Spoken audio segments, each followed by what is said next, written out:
على رسولنا محمد السلام عليكم მოგესალმებით ადამიანი რომელიც მარხულობს და შეუძლოთ ხდება ასეთ შემთხვევაში უფლება აქვს თუ არა მარხვა შეწყვიტოს და მარხვის შეწყვეტის შემთხვევაში ერთი დღე უნდა ანაზღაუროს თუ 60 დღე თუ ჩვენ კატეგორიებად ჩამოვთვლით პირველი კატეგორია ის ხალხი რომლებიც რომ არიან ასაკიანი მოხუცები და ფიზიკურად აღარ შესწევთ მარხვა ამ კატეგორია ხალხისაგან მარხვის ვალდებულება მოხსნილი არის, მაგრამ უნდა გადაიხადონ გამოსასყიდი, თუ საშუალება აქვთ.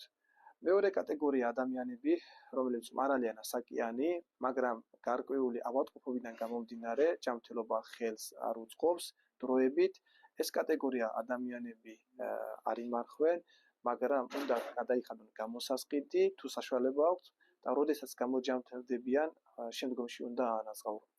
ხოლო მესამე კატეგორია ადამიანები, რომლებიც რომ ჯანმრთელი არიან, არავითარი პრობლემა არ აქვთ, მაგრამ მარხულობენ, მაგრამ უეცრად ცუდად გახდნენ, ესაჭიროება წამლის, ან ლემსის, ან სხვა რამე დანიშნულების მიღება, რომ კარგად გახდეს.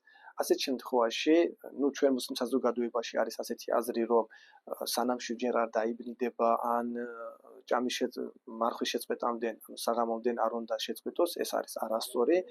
მართლაც ადამიანის შეუძლოდ არის მისი მარხვა უფრო ჯანმრთელობას ხელს უშლის და ცუდად ხდის, ასეთ შემთხვევაში ადამიანს უფლება აქვს, რომ მარხვა შეწყვიტოს და შემდგომში ის ერთი დღე უნდა აანაზღაუროს ერთი დღე.